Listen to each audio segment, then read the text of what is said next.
ষষ্ঠ শ্রেণী, বিষয় বাংলা দ্বিতীয় পত্র। গুরুত্বপূর্ণ একটি অনুচ্ছেদ রচনা, ফেরিওয়ালা।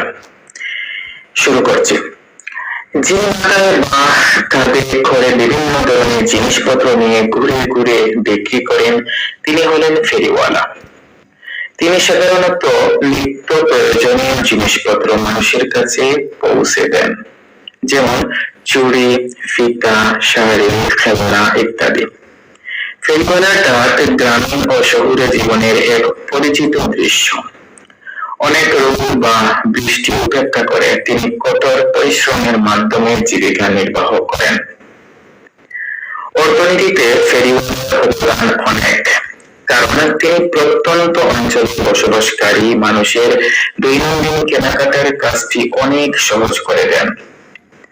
কম আয়ের এই মানুষগুলো অনেক সততার সাথে তাদের পরিবার চালান। সমাজের কোনো কাজই ছোট নয়, সব কাজই গুরুত্বপূর্ণ। তাই ফেরিওয়ালাদের সম্মান দেখানো আমাদের মানবিক ও নৈতিক দায়িত্ব। প্রিয় শিক্ষার্থীরা, এটা তোমরা একটি খাতায় সুন্দর করে নোট করে তারপর শেখার এবং না দেখে লেখার চেষ্টা করবে। ধন্যবাদ সবাইকে।